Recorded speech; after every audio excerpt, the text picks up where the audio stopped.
আসসালামু আলাইকুম ওরহমতুল্লাহি ওবরাকাতুহ। বিসমিল্লাহ আলহামদুলিল্লাহ ওসলাতু আসসালামু আলা রসুলিল্লাহ ওয়ালা আলিহি ও আসহাবিহি আজমাইন আম্মা বাদ।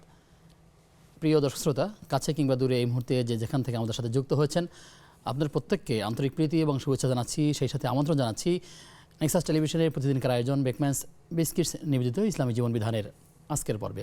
আপনাদের সঙ্গে আমি আব্দুল কাহার রয়েছি। আজ আমরা একটি গুরুত্বপূর্ণ বিষয়ে কথা আপনাদেরকে শোনাতে চাই, আর সেটি হচ্ছে উৎসবের ইসলামী দৃষ্টিভঙ্গি।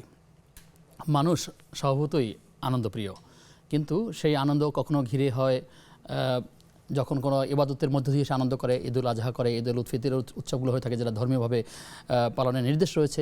ঠিক তেমনিভাবে একজন মানুষের কাছে যখন যারা কৃষক শ্রেণীর মানুষ কিংবা যখন বঙ্গাব্দ সাল চলে আসে, বাংলা সাল চলে আসে, তখন সেটাকে ফসলি সন হিসাবে কেউ কেউ অনুষ্ঠানটাকে পালন করার চেষ্টা করে। আমরা যেটাই করি না কেন, মানব জীবনের প্রত্যেকটা অনুষ্ঠান যেন কোনো সীমালঙ্ঘন না হয়, সেখানে কোনো পাপাচারিতা না থাকে, ধোঁকা না থাকে, প্রতারণা না থাকে, অশ্লীলতা, মাদকতা, কুসংস্কার, বেহায়াপনা, বেলাল্লাপনা ইত্যাদি বিষয়গুলো থেকে ইসলাম আমাদেরকে আসলে দূরে থাকবার নির্দেশ করেছে। এই সকল বিষয়গুলো মেনেই মূলত সকল কিছুই আমাদেরকে করবার নির্দেশ ইসলাম আমাদেরকে দিয়েছে। এ বিষয়ে বিস্তারিত আমরা কথা শুনবো। আমরা আমন্ত্রণ জানিয়েছি বাংলাদেশের খ্যাতিমান আলিমেদিন, বিশিষ্ট গবেষক শায়েখ ডক্টর মোহাম্মদ অলি রহমান খান, পরিচালক জাকাত ও গবেষণা বিভাগ, ইসলামিক ফাউন্ডেশন বাংলাদেশ। আসসালামু আলাইকুম রহমতুল্লাহি ওয়া বারাকাতুহু। ওয়ালাইকুম আসসালাম রহমতুল্লাহি ওয়া বারাকাতুহু। আহলান সাহলান মারহাবা, কেমন আছেন? আলহামদুলিল্লাহ ভালো, আপনি কেমন আছেন? জি আলহামদুলিল্লাহ। বঙ্গাব্দের এই ফসলি সনের প্রথম দিনে আপনাকে পেয়েছি, জাযাকাল্লাহ খায়ের। ধন্যবাদ। প্রিয় দর্শক, আপনিও চাইলে আমাদের সাথে আয়োজনে যুক্ত হতে পারবেন। নেক্সাস টেলিভিশন ইসলামিক এই পেজের কমেন্টে যে কোনো প্রশ্ন আমাদেরকে জানালে আমরা সেই সকল প্রশ্নের সারাই সমাধান জানবার চেষ্টা করব ইনশাআল্লাহ তাআলা। মোহতারাম, আপনি যে বিষয়টি যেমন শুনলেন যে আসলে উৎসবকে ঘিরে আমাদের নানা রকম প্রস্তুতি থাকে, আর অনেক সময় আমরা মানুষেরা প্রশ্নই তো করে থাকেন আসলে আমরা কোনটা করতে পারবো আর কোনটা করতে পারবো না, মৌলিকভাবে কি করা যাবে আর কি করা যাবে না, যদি আপনি সেই জায়গা থেকে শুরু করেন। জি ধন্যবাদ। আসলে ইসলাম তো একটি সার্বজনীন ব্যাপক জীবন ব্যবস্থা। এখানে যারা ইসলামের পণ্ডিত তারা ইসলামী জীবন ব্যবস্থার মধ্যে এই করণীয়গুলো আপনার বড় দুই ভাগে বিভক্ত করেছেন। কতগুলো হলো এবাদাত। এবাদতগুলি একেবারেই সুনির্দিষ্ট এবং সেখানে এবাদতকে কেন্দ্র করে যে উৎসবগুলো সেগুলো সুনির্দিষ্ট। এখন এবাদত মনে করুন মসজিদ ভিত্তিক যা কিছু হয় এবাদত, সালাত, সাওম, যাকাত, হজ, এগুলির সঙ্গে আনুষঙ্গিক সব। তারপর হলো এবাদতকে কেন্দ্র করে বা এবাদত ঘিরে যেগুলো হয়ে থাকে আনন্দ উৎসব, সেগুলিকে আমরা ঈদুল ফিতর, ঈদুল আজহা, রমাদান, তারপর হজের দিনগুলো হাজিদের জন্য একটা আনন্দ, তারা যখন কোরবানি দেন তাদের জন্য আনন্দ, এগুলিকে আমরা এবাদতের মধ্যে রাখি। দ্বিতীয় হলো যে কতগুলো আনন্দ আছে যেগুলো সামাজিক, যেগুলি পারিবারিক, যেগুলো আপনার সাংস্কৃতিক, সেগুলিকে এখন বিবাহ, আপনি বলেন যে বিবাহকে তো আপনি এবাদত বলতে পারবেন না। বিবাহ ইসলামে আছে এবং বিয়ে একটি সুন্নাহ, বিয়ে একটি সামাজিক এবং ধর্মীয় বন্ধন, কিন্তু এটি নিছক এবাদত নয়। এখন বিবাহকে আপনি কিভাবে উদযাপন করবেন? এখন এই যে বিয়ে যেমন, তারপর দেখুন যে এই যে রাষ্ট্রগুলি, এখন একটি দেশ যখন স্বাধীন হয় সেই দিনটিকে তারা স্বাধীনতা দিবস পালন করছেন, তারপরে জাতীয় দিবস হিসেবে পালন করছেন। এগুলো একেবারে মক্কা মদিনার যে দেশ সৌদি আরবও পালন করছে আলিয়াউমুল ওয়াতানি জাতীয় দিবস, এইটি মুসলিম সব পালন করছেন। সেখানে তাদের শীর্ষ ওলামায়ে কেরাম যাচ্ছেন বা তাদের একটি অংশগ্রহণ আছে, তাদের বক্তব্য আছে। তো এরকম আঞ্চলিক কিছু ইবাদত বা কি সংস্কৃতি ইত্যাদিও আছে, এক দেশ করা হয় আরেক দেশে করে না, এরকম আছে। তো এখন আমাদের যে বিষয়টি যে বাংলা বর্ষ বা বর্ষের গণনা, এগুলো ধর্মের সাথে কোনো সাংঘর্ষিক না। আমাদের যেটি ঐতিহাসিকভাবে সৌরবর্ষ অর্থাৎ ইংরেজি সন বা খ্রিস্টাব্দ, এটিও অপরিহার্য। এটি দিয়েও ইসলামী ইতিহাস রচিত হয়েছে, এটারও গুরুত্ব আছে। তারপর যেটি আমাদের খোলাফায়ে রাশিদুনের যুগ থেকে তারা তাদের কর্মসূচিকে মনে রাখার জন্য আবু মুসা আশআরী চিঠি লিখে ওমর রাদিয়াল্লাহু আনহুকে বললেন যে আপনি যে আমাদেরকে ফরমান জারি করেন, আমরা যে আঞ্চলিক গভর্নর, এই ফরমানটি কোন বছরের এটা আমাদের বুঝতে পারে সমস্যা হয়, আমাদের এই জন্য একটি বর্ষ দান করুন। পরে তিনি একটি আমাদের হিজরি সনের পরিচালনাটা হয়েছিল, সেই বিষয়ে আরো কিছু কথা শুনবো। আমাদের সাথে দর্শক আছেন। প্রিয় দর্শক কে আছেন আমাদের সাথে? আসসালামু আলাইকুম, আব্দুল জব্বার পাবনা থেকে। স্যার ভালো আছেন? জি আলহামদুলিল্লাহ, আল্লাহ রাব্বুল আলামিন ভালো রেখেছেন, আশা করছি আপনিও ভালো আছেন। স্যার আমার প্রশ্ন তিনটে প্রশ্ন। জি ইনশাআল্লাহ ইনশাআল্লাহ ইনশাআল্লাহ। স্যারকেও স্যারকে ধন্যবাদ, ভালো লাগে ওনার কথা। আমি সংক্ষিপ্ত তিনটে প্রশ্ন করব, উত্তর দিবেন। প্রথম প্রশ্ন হচ্ছে ইকরা, প্রথমে যে কোরআন নাজিল ইকরা বেশ কাল্লাজি খালাক, ইকরা মানে শেখো বা পড়ো। তা স্যারের কাছে আমি জানতে চাচ্ছি যে আসলে এটাকে শুধু ওই ধর্মীয় জ্ঞান অর্জনের ক্ষেত্রে ইকরা বলা হয়েছে, না ডাক্তার, ইঞ্জিনিয়ার, মানে অর্থনীতিবিদ, রাষ্ট্রবিজ্ঞান এদের কোথাও এই একরার ভিতরে জড়িয়ে গেছে কিনা, এক নম্বর। এই পড়াশোনার পরিধি কতটুকু? জি, যে মানুষ কিন্তু জেনে শুনেই ভুল করে, এমন একটা জিনিস জানে না যে মানুষ না জেনে ভুল করতেছে। আপনারা বলেন বা আমরা বই পুস্তকে পাইছি যে না জানলে সেটা আল্লাহ মাফ করে, আমরা যদি জেনে শুনে পাপ করি সেটা আল্লাহ মাফ করবে কিনা। আর তিন নম্বর প্রশ্ন আজকের বিষয় নিয়ে, আমরা যদি পয়লা বৈশাখ পালন না করিয়া আরবি মাস ধরে পয়লা আরবি মাসের প্রথম দিন যদি পালন করতাম, আর আমাদের নিয়ে কি হতো কিনা, এই জিনিসটা জানাবেন। আসসালাম। আচ্ছা ঠিক আছে প্রিয় ভাই, আপনি থাকুন আমাদের সাথে, আমরা প্রশ্ন উত্তরগুলো জানবো। আমাদের সাথে আরো একজন দর্শক যুক্ত আছেন। দর্শক কে আছেন? ওয়ালাইকুম আসসালাম ওয়া রাহমাতুল্লাহ। হুজুর আমার প্রশ্ন ছিল, জি বোন। আমার বাপের বাড়ির দূরত্ব ঢাকা থেকে 90 কিলোমিটার।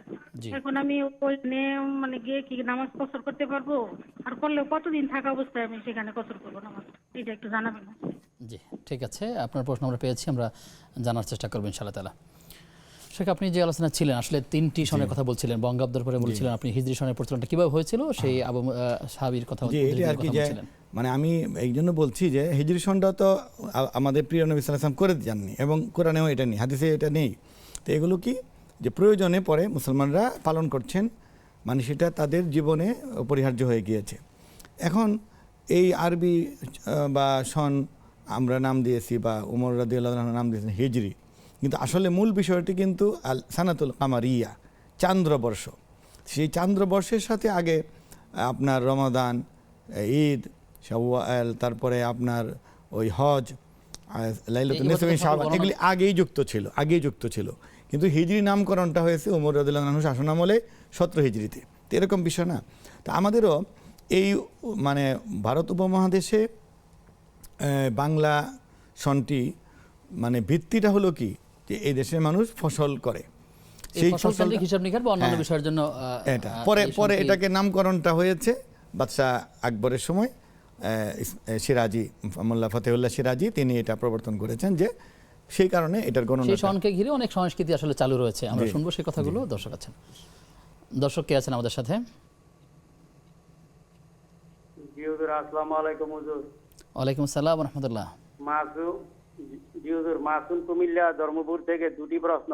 জি, নামাজে সহি সাজদা দিতে ভুলে গেলে নামাজ শেষ করে ফেললে কি করণীয়?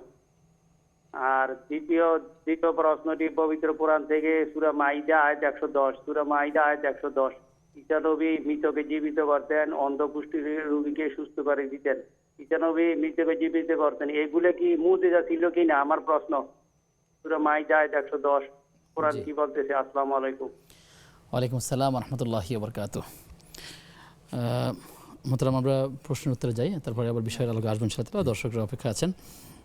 আমাদেরকে যে একজন প্রশ্ন করলেন যে ইকরা, যে কোরআনের প্রথম বাণী পড়ো, এই পড়ার মধ্যে শুধুমাত্র ধর্মীয় বিধানই কি আসলে পড়তে বলা হয়েছে, নাকি এর পরিধি কতটুকু?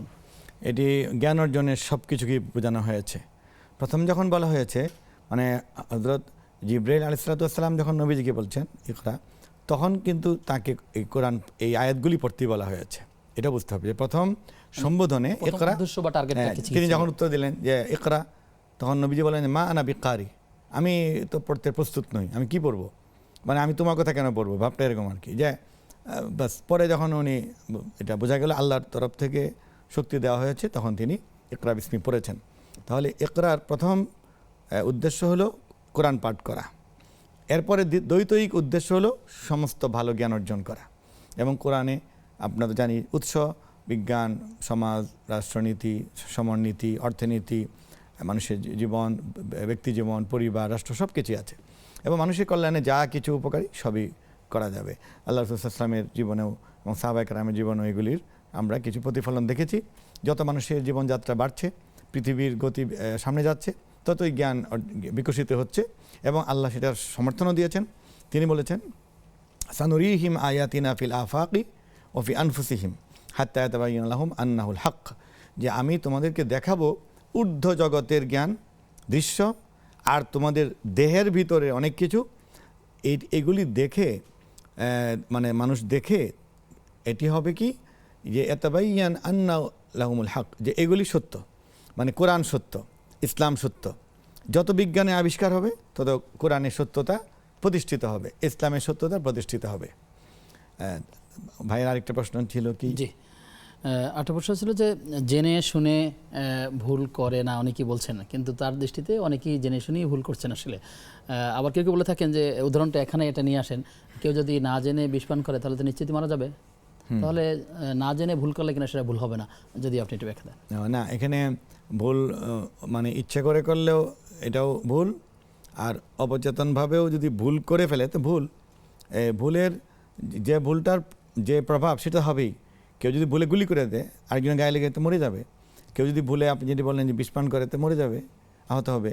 তো এরকম অনেকে বলে যে আল্লাহ আমরা ভুল করে ফেলছি, অথবা আমি জানতাম না, অথবা আল্লাহ ভুলের এই জন্য কিন্তু আল্লাহ দোয়াও শিখিয়েছেন। দেখেন, রব্বানা লা তুআখিযনা ইন নাসিনা আও আখতানা। এই নাসিনা হলো কি, যে ভুলে গিয়েছি মানে বিস্মৃত হয়েছি, একটা আখতানা ভুল করেছি। হ্যাঁ, তো উভয়টাই মানে গৃহীত, উভয়টাই বিবেচ্য, উভয়টার জন্য ক্ষমা চাইতে বলা হয়েছে। এবং সেটা যদি আপনার ছোটো গুনাহ হয় তাহলে সগীরা, সেটা মানে ইস্তেগফার পড়লেই হয়ে যাবে। আর যদি বড় গুনাহ হয়, হ্যাঁ, যেগুলি কবিরা গুনাহ, মানুষ হত্যা করা, শিরিক করা, পিতামাতাকে কষ্ট দেওয়া, ব্যভিচার করা, সুদ খাওয়া, ঘুষ খাওয়া, খুন করা, মিথ্যা বলা, প্রতারণা করা, এগুলি কবিরা গুনাহ। এগুলোর জন্য তওবা করতে হবে, মানে কাজটি ছেড়ে দিতে হবে, ভবিষ্যতে করতে না হলে অঙ্গীকার করতে হবে এবং লজ্জিত হতে হবে, তাহলে ভুল তো ভুলই। জি, শুকরিয়া আপনাকে। প্রশ্ন করেছেন যে অনেকেই পয়লা বৈশাখ উদযাপন করেন, সেটি কিভাবে করেন সেটি আমাদের প্রশ্ন বিষয় না। তিনি বলছেন যে আসলে ধর্মীয় রীতিতে যদি আরবি হিজরি সন যেটা আছে সেটা যদি পালন করার কোনো নির্দেশনা আছে কিনা, যারা করলে সওয়াব পাওয়া যাবে, এরকম কোনো বিষয় আসলে ইসলামে আছে কিনা? আসলে কি, ওই মানে যেটা ইসাব্দ সেটাও পালন করার কিছু নেই। হিজরি সন যদিও সাহাবায়ে কেরাম প্রবর্তন করেছেন, কিন্তু এটা ওই দিনটিতে পালন করার তো কিছু বলা হয়নি। সেরকম বাংলা সনেরও কিছু করণীয় বলা হয়নি, এটা যারা প্রবর্তন করেছেন তারাও বলেননি। এখানে হলো কি, এই দিনগুলো সামনে এলে আলোচনা হতে পারে, এগুলোর তাৎপর্য বলা যেতে পারে, এগুলোর মূল ঘটনাটিকে আপনার প্রমোট করা যেতে পারে। এখন বাংলা সনের মূল ভিত্তি কি, যে এই দেশের মানুষের অধিকাংশ ছিলেন কৃষক, তাদের ফসলের হিসাব রাখার জন্য একটি স্থানীয় বর্ষ চালু করা দরকার। তো মৌলানা ফতেউল্লাহ সিরাজি এবং বাদশাহ আকবরের দরবারের আলেমরাই এটা প্রবর্তন করেছেন এবং সেখান থেকে এটা চলে এসে এখন এই যে 1440 কত হয়েছে। তো এই যে এটিকে আপনার ওপেন রাখা, যে আমাদের কৃষকদের প্রতি ভালোবাসা, প্রথমত দেশপ্রেমে উদ্বুদ্ধ হওয়া, তারপর যাদের ব্যবসা আছে, মনে করুন কৃষি থেকেই পরে ব্যবসার পণ্য আসে, একটার সঙ্গে আরেকটা যুক্ত, ব্যবসায়ীদের বকেয়া থাকে, তারা সেদিন আশা করেন যে আমাদেরকে এই দিন তখন হাল খাতা নতুন খাতা উদ্বোধন। এখন মনে করুন যে আপনি যদি এভাবে দেখেন যে হাল খাতা মানে কি, আজকে আমরা বসবো, ভাই আমার পাওনাগুলি দিয়ে দেন, তাহলে এই পাওনা চাওয়া, নেওয়া, লেখা, দেওয়া সবগুলি তো বৈধ, সবগুলি শরীয়তেই বলেছে।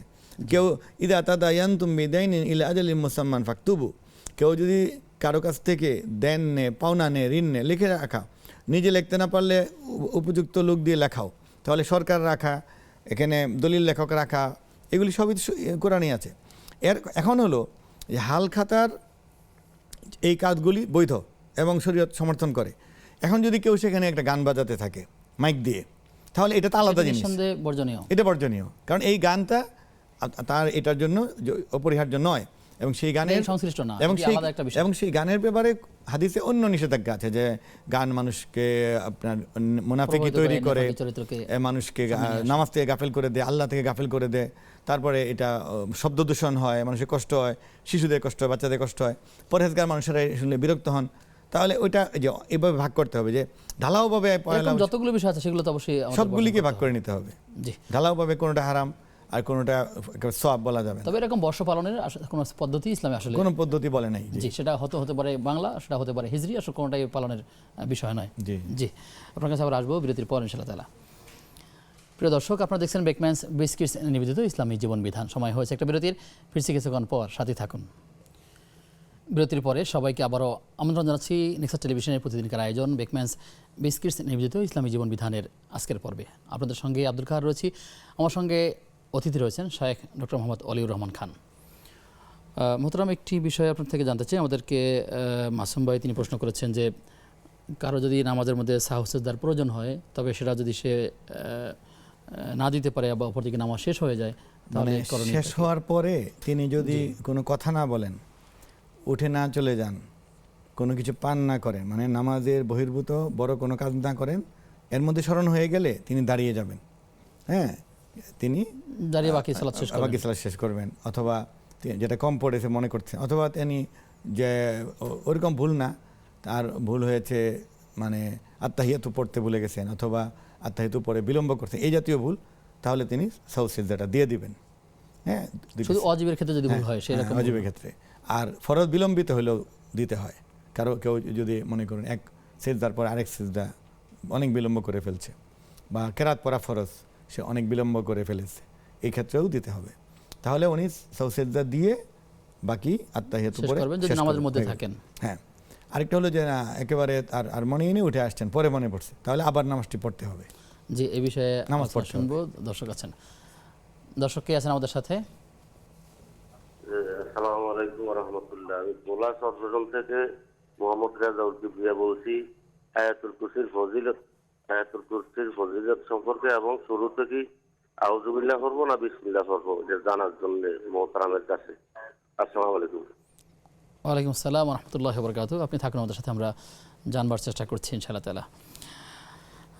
মোহতারাম, পরবর্তী প্রশ্ন আমাদেরকে করেছেন যে সূরা মায়েদার 110 নম্বর আয়াতের কথা উদ্ধৃতি করে তিনি বলেছেন যে ঈসা নবী যে মানুষকে জীবিত করতেন কুম বিইজনিল্লাহ। তো এখন এটি তো তার আপনার প্রশ্ন সূরা হচ্ছে- আল ইমরান, জি। বাকারাত আল ইমরানে আছে তো। তিনি বলেছেন আসলে এটি কি তার জন্য মুজিজা ছিল কিনা? অবশ্যই এটি মুজিজা যদি আপনি ছিল। একটু ক্লিয়ার করেন। এটি ঈসা আলাইহিস সালামকে আল্লাহ তাআলা সাময়িকভাবে এই ক্ষমতা দিয়েছিলেন।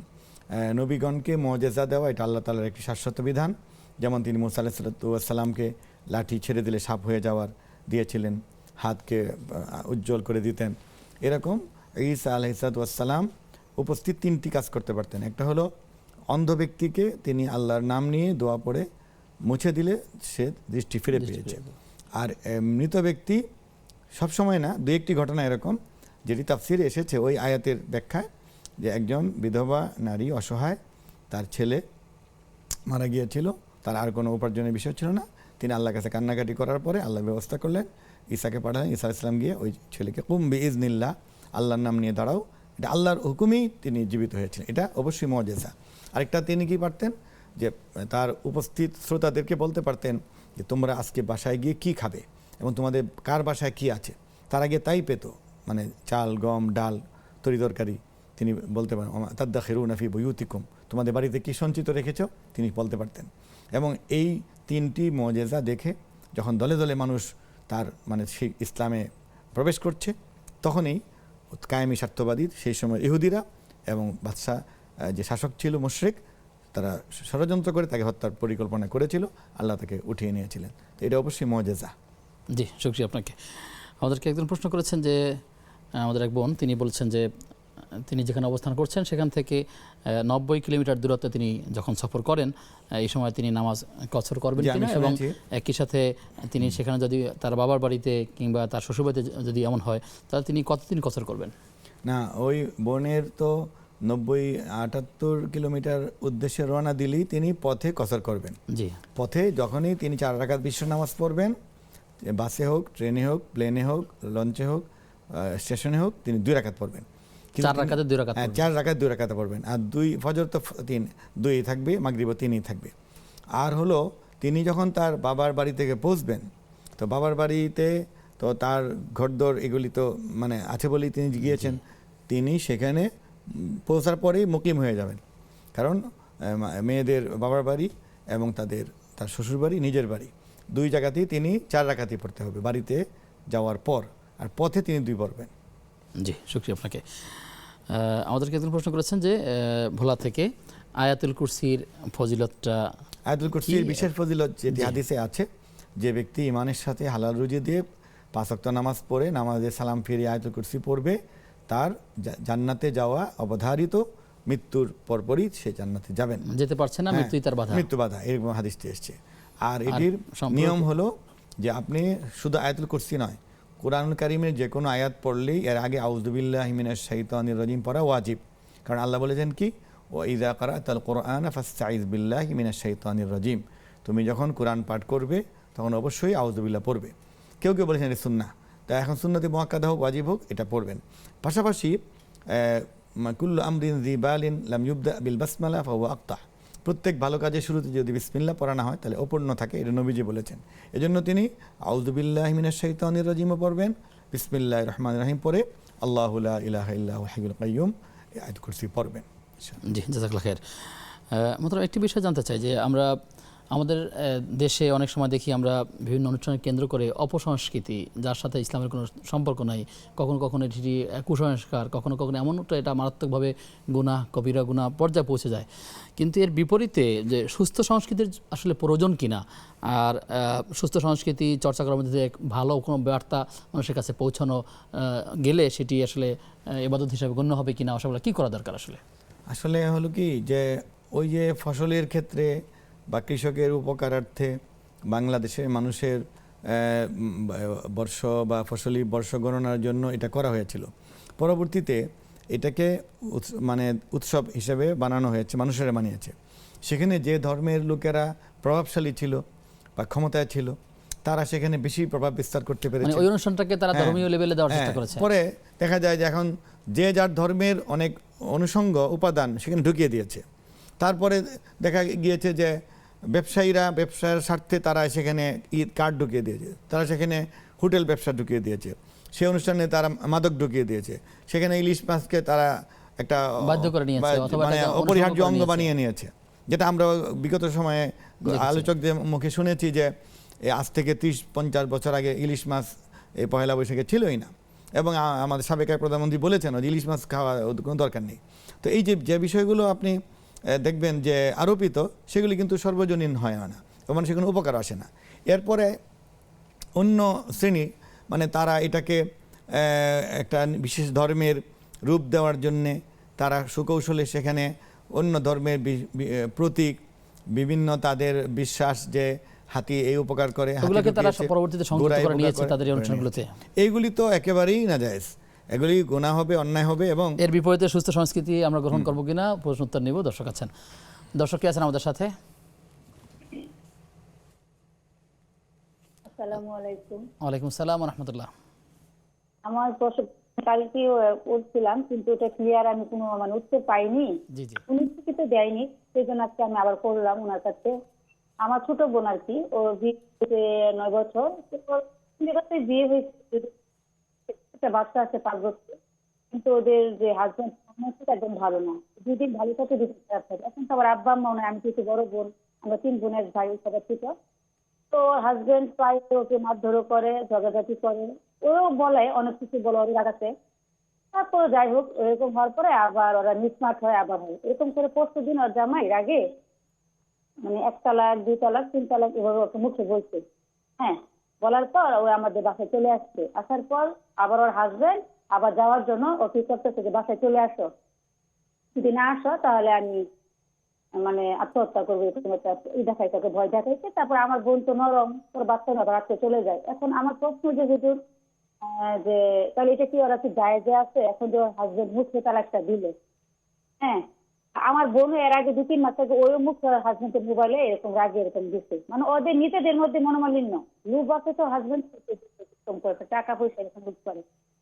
আরেকটা প্রশ্ন হলো যে আমার আব্বা আম্মা যে মারা গেছে ওনাদের নামে যদি আমরা কুরবানি দিই, মানে আমার আব্বা আম্মার যে নামটা সেই নামে যদি কুরবানি দিই তারা কি সওয়াব পাবে, মানে এটা। আচ্ছা ঠিক আছে বোন, আপনি আমাদের সাথে থাকুন, আমরা বিষয়গুলো জানবার চেষ্টা করছি ইনশাআল্লাহ। আমাদের সাথে আরও একজন দর্শক যুক্ত আছেন। দর্শক কে আছেন? জি, আমি আছি নাজমা মোহাম্মদ। জি, আপনাকে স্বাগত জানাচ্ছি আজকের পর্বে। কি বলবো আমি? জি জি, আপনার প্রশ্নটি যদি আমাদেরকে জানান। জি, আমার জরায়ুতে টিউমার, কিন্তু সব সময়ের জন্য মেন্স হতে থাকে, কম বেশি, মাঝে মাঝে বেশি। আমি কি এই অবস্থায় নামাজ এবং কোরআন শরীফ পড়তে পারবো? এবং এটা আমার সারা মানে এই 3-4 মাস ধরে একভাবেই হচ্ছে। আমি কিন্তু নামাজ পড়ি, কোরআন শরীফ মাঝে মাঝে পড়ি যখন দেখি নাই, কিন্তু এই অবস্থায় কি আমি নামাজ এবং কোরআন শরীফ পড়তে পারবো? আচ্ছা ঠিক আছে বোন, আপনি থাকুন আমাদের সাথে, আমরা বিষয়গুলো জানবার চেষ্টা করছি ইনশাআল্লাহ তাআলা। আপনি গুরুত্বপূর্ণ প্রশ্ন করেছেন। এর আগে যে বোন আমাদেরকে প্রশ্ন করেছেন তালাক বিষয়ক, আমরা বরাবরই এখান থেকে বলে আসছি যে আসলে তালাকের মাসালাগুলো যিনি তালাক স্বামী কিংবা স্ত্রী বা যে বোন কিংবা ভাইয়ের কথা বলছি, তাদের উভয়ের কথাগুলো শোনা দরকার এবং স্থানীয় আলেমদের পরামর্শ নিয়ে আপনারা তালাকের মশালাগুলো এবং লিখিত তাদেরকে জানাবেন, তারা শুনে বিস্তারিত মশলা দিবেন। কারণ টেলিফোনে ঘটনাটা হচ্ছে আপনার বোনের, আপনি বর্ণনাকারী, এখানে মাঝখানে অনেক কথা সংযুক্ত হতে পারে, ভুল হয়ে যেতে পারে, ছুটে যেতে পারে। শুধু আপনার কথার উপর ভিত্তি করে এখানে হা না বা সংসার আছে কিংবা সংসার নেই এমনটি বিষয়টি আসলে বলার সমীচীন মনে হবে না। আমরা এটাকে প্রশ্নটাকে স্কিপ করছি প্রায়, তারপরে বিষয়ে মৌলিক কথাটা বলবেন ইনশাআল্লাহ তাআলা। মোহতারাম, যেই প্রশ্নের অংশ বেশি বাকি ছিল যদি আপনি সেটা বলেন আমরা শেষ করব, যে এই অপসংস্কৃতির বিরুদ্ধে আসলে সুস্থ সংস্কৃতির প্রয়োজন কিনা।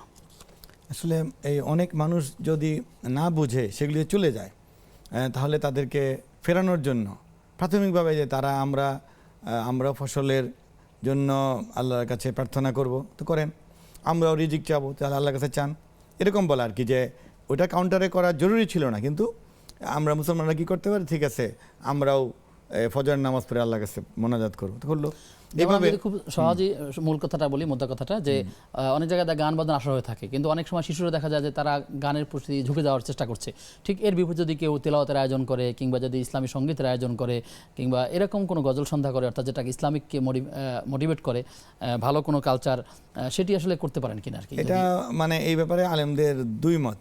একদল বলছেন যে ওই জায়গাতে যাওয়া বা ওদের সাথে তাল মিলিয়ে কিছু করাই ঠিক হবে না, করলে মূল ওদের যে বর্ষবরণ বা ওরা যে সূর্যকে আহ্বান করছে বা ছায়ানটে যা হচ্ছে বা এগুলি হচ্ছে, সেগুলির সাথেই যেন এটাকে একটা সমান্তরাল হয়ে যাচ্ছে।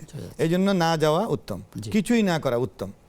আরেকটা হলো যে না, আমরা ওদের জায়গায় যাব না, আমাদের সন্তানদের, আমাদের শিশুদেরকে ভিন্ন পরিবেশে, যে ছুটির দিন পেয়ে আমাদের ছেলেরাও চাচ্ছে আমাদের মেয়েরা চলে যাবে, এই জন্য তাদের জন্য আমরা হাম, নাত, গজল বা অন্য ধর্মীয় কিছুতে তাদেরকে আটকে রাখা, এটা সাময়িকভাবে হতে পারে, কিছু আলেম মনে করেন।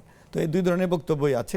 আসলে যতটুক মানে এগুলি থেকে দূরে থাকা যায় তা করার জন্য সেটাই ভালো। কারণ আপনি ওইটা করতে গেলেও তো দেখা যাচ্ছে যে একসময় গজল পরে এটা গান হয়ে যাবে, মিউজিক ঢুকে আসবে, একসময় দেখা যাবে যে বেপরদাগি হয়ে যাবে, ছেলেদেরকে মেয়েরা দেখবে, মেয়েদেরকে ছেলেরা দেখবে, এটার প্রতি একটা আকর্ষণ তৈরি হয়ে যাবে। এবং যদিও হাম, নাত, কিন্তু আপনি যখন এটা করতে রাস্তায় নামবেন তখন দেখা গেল যে নামাজের বিঘ্ন ঘটে গেল, তেলাওয়াতের বিঘ্ন ঘটে গেল, পড়াশোনার ক্ষতি হয়ে যায়, আবার চোখের গোনা তো হয়ে যায়।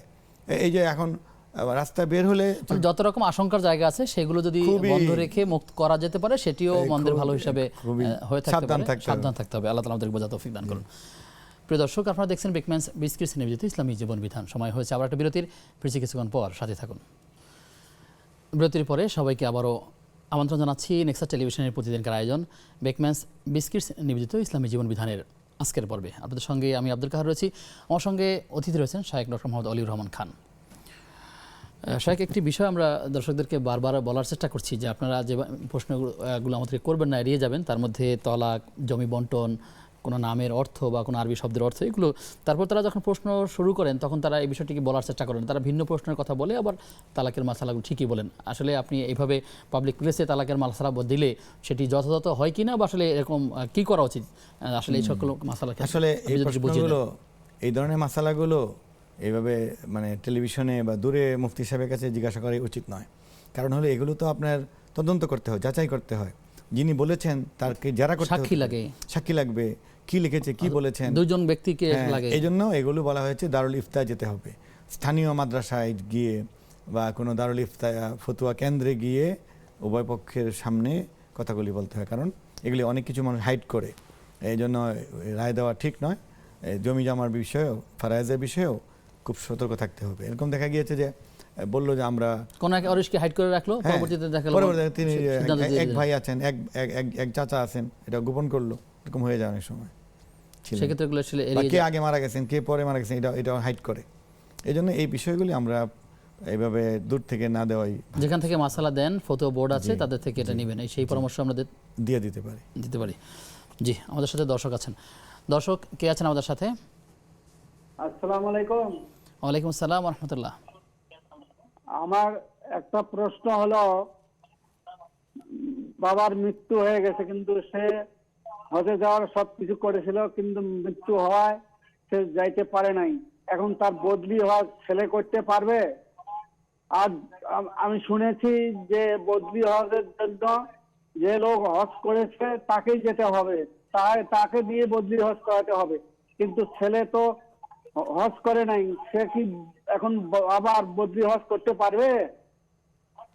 জি, আপনি থাকুন আমাদের সাথে, আমরা বিষয়টি জানার চেষ্টা করছি ইনশাআল্লাহ তাআলা। মোহতারাম, আমাদেরকে বোনের আগের এক প্রশ্ন করেছিলেন যে তার বাবা মা মৃত, কিন্তু তাদের পক্ষ থেকে যদি কোরবানি দিতে চান তাহলে তিনি দিতে পারেন কিনা, এবং এখানে কোরবানি দেওয়ার ক্ষেত্রে নামের কোনো বিষয় আছে কিনা, সঠিক সুন্দর নাম কিংবা যে নামে আছেন ওই বা নাম পরিবর্তন করে ভালো নামের উপরে, এগুলোর দরকার আছে কিনা, কিভাবে তিনি তার পক্ষ থেকে কোরবানি করবেন? মৃত ব্যক্তির তরফ থেকে আল্লাহর নামে কোরবানি করা যায়, জি, এবং তিনি এর সব পাবেন। আমাদের প্রিয় নবী সাল্লাল্লাহু আলাইহি ওয়াসাল্লামের নামেও করা যায়, মানে পক্ষ থেকে করা যায়। তার পরিবারের পক্ষ থেকে করেছেন তিনি তিনি। ওই ভাই বোনেরা বাবা মার তরফ থেকে তাদের কোরবানির এক নাম, দুই নাম দিতে পারেন, যে এটি আমার বাবার তরফ থেকে। কারণ একটি গরুতে সর্বোচ্চ 7 জন তো শরীক হতে পারে, কোরবানি তো আল্লাহর নামই, কিন্তু আল্লাহর তাদের নামে। পক্ষ থেকে না, এটি মানুষ সাধারণত বলে ফেলে নামে, যে আমার নামেও দিও। এই নাম অর্থ হলো আমার তরফ থেকে, আমার পক্ষ থেকে। তাহলে বাবা মার পক্ষ থেকে দিতে পারেন। আর বলছেন যে বাবার নামটি, যে ওনার যখন বললেন যে আল্লাহ আমি আমার আব্বার তরফ থেকে দিচ্ছি, মায়ের পক্ষ থেকে দিচ্ছি, তখনই তো সুনির্দিষ্ট হয়েই গেল। আর যদি বাবার নামটিও লিখে দেন, যিনি জবাই করবেন, যে আপনার বাবার নামটি লিখে দিলেন, মায়ের নাম লিখে দিলেন, হয়ে গেল। নতুন নাম রাখার কোনো দরকার নেই, যে নাম আছে সেটি। জি, এবং সওয়াব আবার এই যে কাগজে লিখিয়ে বলা পাঠ করা অনেকটা এটা কোনো জরুরি নয়। এটা তো আসলে হলো যখন সে ক্রয় করেছেন ক্রয়ের সময় নিয়ত করেছেন, অথবা ক্রয় হয়ে গিয়েছে, এরপরেও অনেকে নিয়ত করেন যে ক্রয় করেছিলেন দিবেন 5টা, পরে দিতে হয়েছে 7টা, এরকম হতে পারে। ওই নিয়তকারী ব্যক্তি কুরবানি জবাই করার আগে নিয়তে যা রাখলেন তাতেই আল্লাহ কবুল করবেন। কবুল করে নেবেন। জবাই যদি মাঠেও হয়, তাহলে এই যে এখন তো ব্যাংকে দেওয়া হচ্ছে, সেই স্লটারিং হাউসে একসাথে 100, 200, 500 গরু জবাই হয়ে যাচ্ছে, তো সেখানে নাম পড়ার সুযোগ কোথায়? আল্লাহ যেন সহজ করে দিয়েছেন, যে ব্যক্তি দিচ্ছেন তিনি মনে মনে থাকলে হলো কোরবানি হয়ে যাবে, ইনশাআল্লাহ সওয়াব হয়ে যাবে। জি, আল্লাহ তাআলা আমাদের বোঝার তৌফিক দান করুন। আমিন। আমাদেরকে এক বোন প্রশ্ন করেছেন যে তিনি তার একটা জরায়ু টিউমারে ভুগছেন, এবং তিনি স্বাভাবিকভাবেই তার ব্লিডিংটা হচ্ছে কন্টিনিউ, এবং সেটা 2 মাস 3 মাস বা এরকম বেশ সময় থেকে, অথচ তিনি সময় থেকে সালাত আদায় করছেন বা মাঝে মাঝে কোরআন তেলাওয়াত করছেন, তিনি আসলে কোন হুকুমের আওতায় পড়বেন? না, এই বোন তো অসুস্থ, এবং এটা তার একটা রোগ, এটা ইস্তেহাজার হুকুমে চলে যাবে। অর্থাৎ তিনি একটি মানে সিলসিলাতুল বাউল, যেরকম কারো যদি নাক দেওয়ার পানি মানে রক্ত ঝরতেই থাকে এরকম রোগ আছে, কারো পেশাব ঝরতেই থাকে এরকম রোগ আছে, তারটা এই হুকুম। অর্থাৎ তিনি যেমন জোহরের নামাজ পড়বেন, তিনি গোসল করে জোহরের নামাজটি পড়বেন। এরপরে যদি কোরআন তেলাওয়াত করতে চান আরেকবার ওযু করবেন, আবার আসর পড়তে চান আবার ওযু করবেন। আর যদি বেশি রক্তপাত হয়, তিনি মনে করেন যে শরীর একেবারে অপবিত্র শুধু না অপরিচ্ছন্ন, তাহলে আবার গোসলও করতে পারেন। কিন্তু তার প্রতিটি এবাদত মুস্তাকিল এবাদত, মানে যোহর, আসর, কোরআন তেলাওয়াত প্রত্যেকটার আগে নতুনভাবে ওযু করে নিতে হবে। জি, এটি হয়ে যাবে শুকরিয়া। ইস্তেহাজার হুকুমে। আমাদেরকে একজন প্রশ্ন করেছেন যে তার বাবা হজে যাওয়ার চিন্তা করেছিলেন, কিন্তু হজে যাওয়ার আগেই আল্লাহ ডাকে তিনি সাড়া তাকে দিয়েছেন। নিয়ে গেছেন। আমরা তার বাবার জন্য দোয়া করি, আল্লাহ তাআলা তার ভালো কাজের উছিলা তাকে যেন মাফ করে দেন, আমিন। এবং তার পক্ষ থেকে যদি কেউ হজ করে থাকেন সেই হজ যেন আল্লাহ তাআলা পরবর্তীতে কবুল করেন। না, তার উনি প্রশ্ন বলছেন হচ্ছে যে যে ওনার ছেলে পারবে কিনা। জি, প্রশ্ন হচ্ছে যেটা যে এখন তার পক্ষ থেকে যে বদলি হজ যেটা হবে জি। সেটি তার ছেলে করতে পারবেন কিনা। তিনি সম্পর্ক এটাও বলেছেন, তিনি শুনেছেন যে যিনি হজ আগে করেছেন তাকে হজে বদলি হজ পাঠাতে হয়।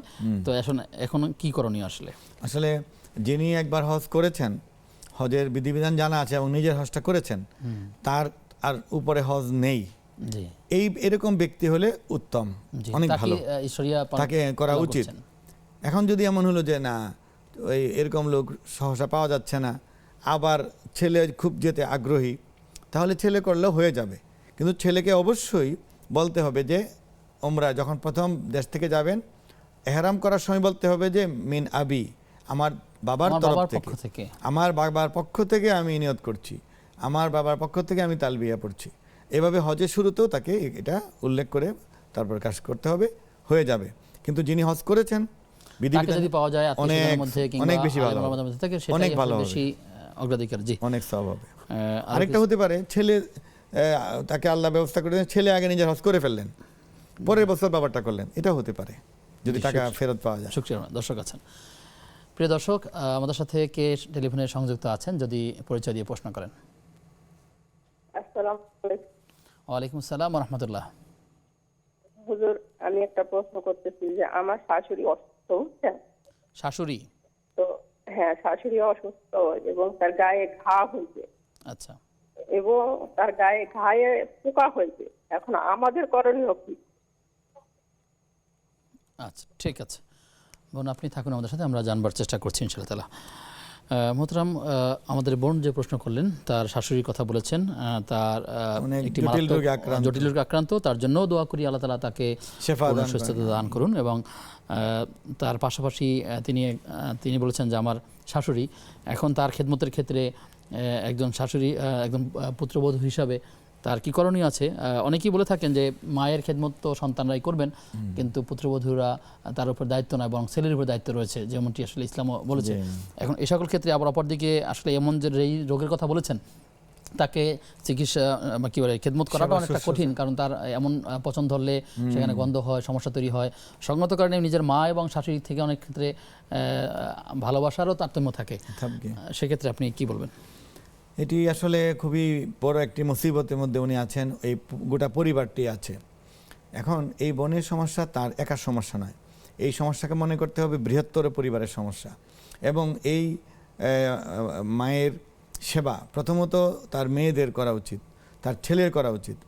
ছেলে এবং মেয়েরা এটির দায়িত্ব নিতে হবে।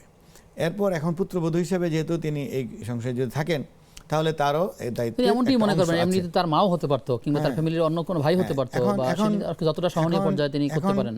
এখন আল্লাহ যদি তাদেরকে সামর্থ্য দেন, সামর্থ্যবান হলে কিছু গৃহকর্মী, নার্স বা এরকম যারা সেবা করতে পারে, এরকম সেবিকা নিয়োজিত করে তাকে বেতন ভাতা দিয়ে এটা উনি চালিয়ে যাবেন, তিনি তদারকি করবেন।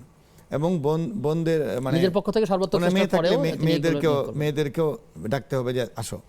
এইভাবে সবাই মিলে এটাকে যদি করা হয়, এবং ওনার কষ্ট বেশি হবে যেহেতু উনি এই ঘরে থাকেন, বোঝা যাচ্ছে। এটি কিন্তু মানে এটা ওনাদের নাজাতের উসিলা হয়ে যেতে পারে, এবং রোগী সেবার বিষয় তো আসলে অনেক বড়। দেখুন আইয়ুব আলাইহিস সালামকে এরকম রোগী তো তার হয়েছিল 7 বছর, যে শরীরে পচন ধরেছিল, মানে এমন ভাবে একটা আমরা যতটা সহজভাবে এটা উপস্থাপন করছি, কিন্তু আসলে বাস্তবতা অনেকটা কঠিন। অনেক ক্ষেত্রে দেখা যাচ্ছে যে তার হাজবেন্ড এমন হতে পারে, তিনি হয়তো বা কোনো চাকরিতে আছেন, তিনি হয়তো এলাকার বাইরে থাকেন, অথবা ভিন্ন জেলায় থাকেন, ভিন্ন জায়গায় থাকেন। এখন সঙ্গত কারণে তার স্ত্রীর কাছে তার মা আছেন। আসলে এই বিষয়টি তো চাকরির সুবাদেও তাকে দূরে থাকতে হয়, নিজে পারছেন না মায়ের খেদমত করতে, হয়তো বা বোনেরাও তার নাই, ছেলের ওয়াইফকে হয়তো কাজটা করতে হয়, আবার তিনিও আসলে অপারগতা প্রকাশ করেন নানান জায়গায়। সে কি তো আসলে এক্ষেত্রে একটু সাফার হতে হবে, বা একটু সেই গোটা বোঝার চেষ্টা করতে হবে। অবশ্যই এটা আমি তো বললাম, এটাই গোটা পরিবারের দায়িত্ব, সবাই মিলে এটা করতে হবে। আর তিনি এই বিষয়টিকে আল্লাহর একটা পরীক্ষা মনে করে তিনি দোয়া করবেন, নামাজ পড়বেন, দোয়া করবেন, এবং তিনি সাদাকা করবেন বড় আকারে, যে আল্লাহ আমাদের এই সমস্যার সমাধান করে দেন। তো আল্লাহ যেভাবে সমাধান ভালো আল্লাহ সেটা করে দিতে পারেন। জি, আল্লাহ তাআলা আমার এই বোনকেও পরিপূর্ণভাবে খেদমতের আঞ্জাম সহ তাকে ধৈর্য ধারণ করার তৌফিক দান করুন।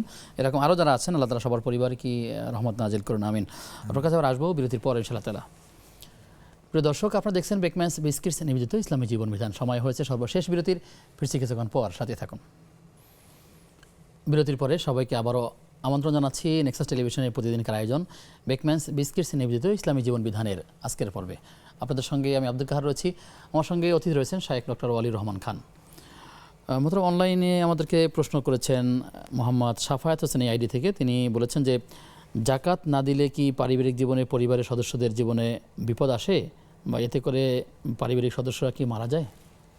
বিপদ তো আসবেই, কারণ এখানে এই জাকাতের যে মূল ইয়েতে বক্তব্যে আল্লাহ এটাও বলেছেন, খুযমিন আমওয়ালিহিম সাদাকাতান তুতাহিরহুম ওয়া তুযাক্কিহিম বিহা ওয়া সাল্লি আলাইহিম ইন্না সালাতাকা সাকানুল লাহুম। যে হে নবী, আপনি ধনীদের কাছ থেকে জাকাত উসুল করুন এবং তাদেরকে পবিত্র পরিচ্ছন্ন করুন এবং তাদের জন্য আপনি সালাত পড়েন, মানে দোয়া করেন, আপনার দোয়া তাদের জন্য শান্তির কারণ হবে। তাহলে বোঝা গেল এটা দুনিয়াতে হবে। তাহলে এখন যে জাকাত দিবে না সে তো এই প্রশান্তি, এই বারাকা, এই আফিয়ত সে পাবে না। এই জন্য জাকাত না দিলে আর্থিক বিপদ আসবে, বারাকা হবে না, এবং অন্যান্য দৈহিক বিপদ আসতে পারে, এবং মৃত্যু হবে কিনা এটা বলতে পারি না। তবে যে কোনো বিষয়ে যেহেতু পরীক্ষা তিনি পড়বেন, বিপদ আপদ আসবে, পড়তে পারে, কারণ এই যে আপনি দেখুন আল্লাহর বিধানের মধ্যে দিয়ে কল্যাণ, হায়াত বৃদ্ধির কিন্তু একটা উপায় আছে, আমল আছে, সাদাকা দান করা। জি, এখন যে দান না করার কারণে সাদাকার মধ্যে অন্যতম হলো জাকাত। হ্যাঁ, এবং কোরআনে অনেক জায়গায় ইন্নামা সাদাকা, তো জাকাতকে সাদাকা বলা হয়েছে। সাদাকা না দেওয়ার কারণে মৃত্যু হতে পারে। আল্লাহ তাআলা আমাদেরকে এই জাকাত সহ অন্যান্য বিষয়গুলোর মানার এবং বোঝার তৌফিক দান করুন। আপনার কাছে আসবো, দর্শক আছেন। দর্শক কে আছেন আমাদের সাথে? আসসালামু আলাইকুম রাহমাতুল্লাহ। ওয়ালাইকুম আসসালাম ওয়া রাহমাতুল্লাহ। জি, আমি সুনামগঞ্জ থেকে বলছি। আমার প্রশ্ন হচ্ছে, এই যে বৈশাখ উপলক্ষে আমরা নাচ গান সিনেমা ইত্যাদি করি, আমরা আড্ডাবাজি করি, রং খেলা করি, এগুলো তো নাজায়েজ, হারাম।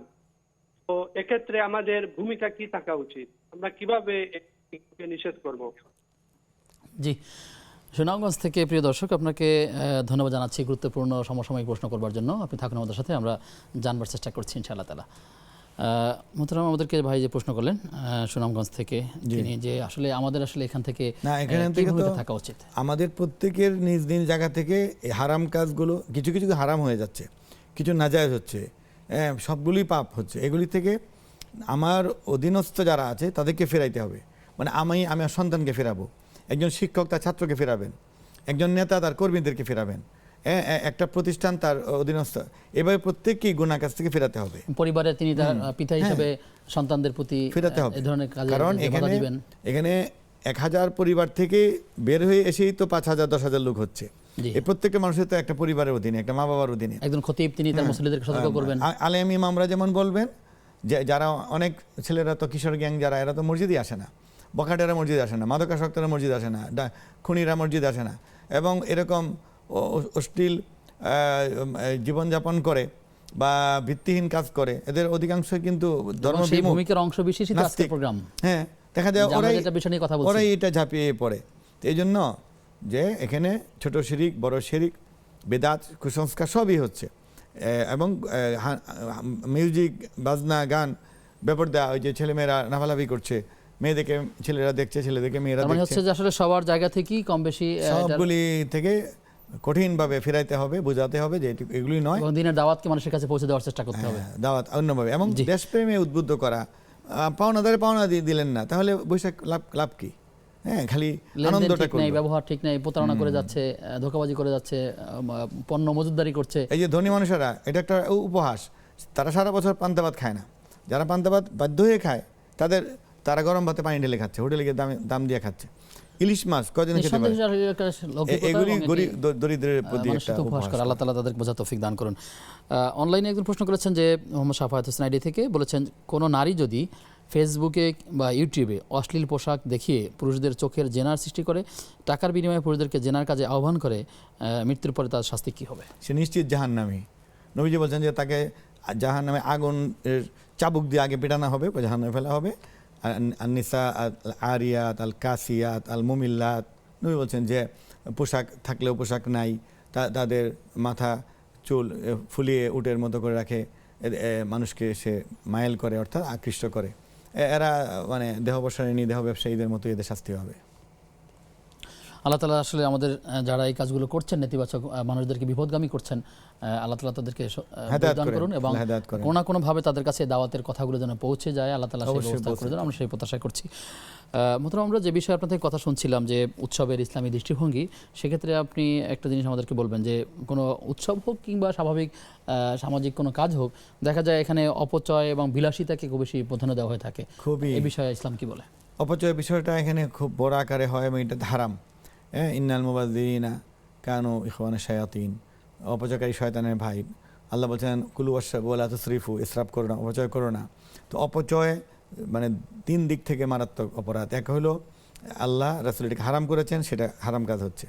আরেকটা হলো যে একটা শ্রেণী যারা মানে প্রয়োজনীয় খাদ্য, পুষ্টি, ওষুধ, চিকিৎসা, ভালো জিনিস খেতে পারছে না, সেই দৃশ্যটাকে আড়াল করে আরেকটা অপচয়ের একটা দোয়ার খুলে দেওয়া, যে হোটেলে, রেস্টুরেন্টে, বারে আনন্দ হচ্ছে, এই যে একটা মানে অমানবিক কাজ, এটি একটা মারাত্মক গুনাহ।